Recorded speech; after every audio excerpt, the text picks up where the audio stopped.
जय श्री राधा रानी सरकार की, जय श्री कृष्ण भगवान की, जय श्री गौरी शंकर जी भगवान की, जय श्रावण मास महत्म्य की। मंदिर श्री बंसी वाले महात्मा यूट्यूब चैनल की ओर से हम आप सभी भक्तों का हार्दिक अभिनंदन करते हैं। श्रावण मास महत्म्य के अध्याय 1 से लेकर अध्याय 16 तक की कथा को आप हमारे चैनल पर सुन चुके हैं।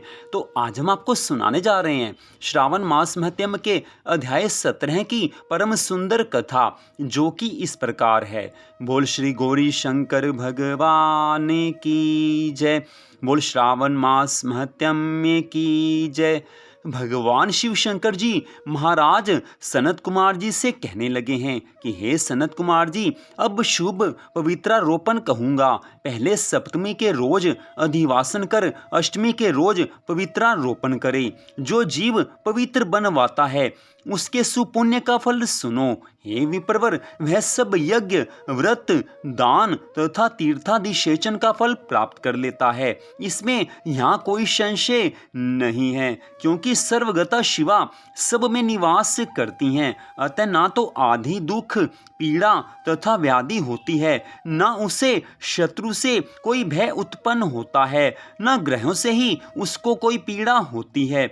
उसके अल्प या महान सब काम सिद्ध हो जाते हैं।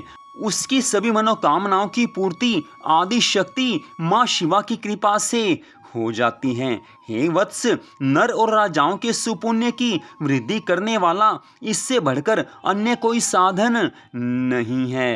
इतनी कथा सुनकर श्री सनत कुमार जी महाराज भगवान शिव शंकर जी महाराज जी से कहने लगे हैं कि हे देवों के देव महादेव, हे भगवान, हे सर्वांतरयामी प्रभु, आपने जो पवित्रारोपण कहा है, हे स्वामिन, उसके निर्माण की विधि और उसकी सही विधि मुझे बताइए, क्योंकि इसके विषय में मुझे कुछ भी ज्ञान नहीं है। सनत कुमार जी के इन वचनों को सुनकर भगवान शिव शंकर जी महाराज कहने लगे हैं कि हे सनत कुमार जी, सोना, तांबा, चांदी, विशेष रेशमी वस्त्र, कुश या काश से निर्मित या ब्राह्मणी रुई से सूत काते सूत्रों को त्रिगुण कर पुनः त्रिगुणित करने पर उनकी 360 गुना उत्तम पवित्र कहा है। 360 सूतों को उत्तम, 270 को मध्यम और 180 सूतों को अधम कहा है। 100 ग्रंथि का उत्तम, 50 ग्रंथि का मध्यम तथा 36 ग्रंथि का पवित्र कनिष्ठ होता है। यह 6, 3, 4, 2, 12, 24, 12 और 8 ग्रंथि का पवित्र निर्णय करे, या 108 ग्रंथि का उत्तम, 54 ग्रंथि का मध्यम, 27 ग्रंथि का कनिष्ठ पवित्र होता है। देवी प्रतिमा की नाभि सीमित पवित्र कनिष्ठ, जांग तक मध्यम, जानू तक पवित्र उत्तम होता है। उस पवित्र की सब गांठों को केसर से रंगे तथा सर्वतोभद्र वेदी पर देवी का अर्चन कर देवी के समक्ष कलश या बांस पात्र पर पवित्र रखे। 3 सूतों में ब्रह्मा, विष्णु और शंकर का आवाहन करें। 9 सूतों में ओंकार, सोम, वही, नाग, चंद्र, रवि, ईश और विश्वदेव का आवाहन पूर्वक स्थापन करे। ग्रंथियों में देवों के स्थापन की विधि कहूँगा।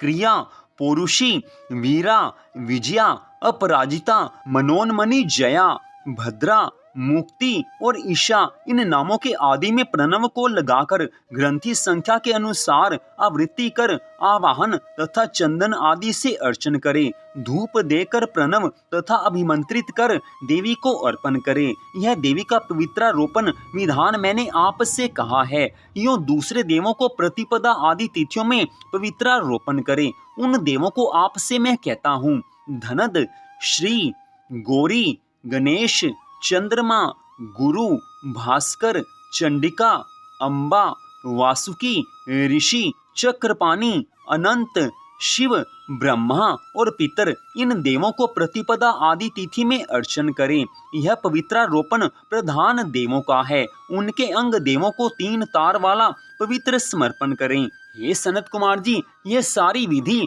पूरी श्रद्धा भावना से होनी चाहिए, क्योंकि श्रद्धा भावना से जो भी धर्म कर्म का कार्य किया जाता है उसी से भगवान की अनंत कृपा मिलती है। धर्म के कार्यों में श्रद्धा भावना सबसे महत्वपूर्ण होती है।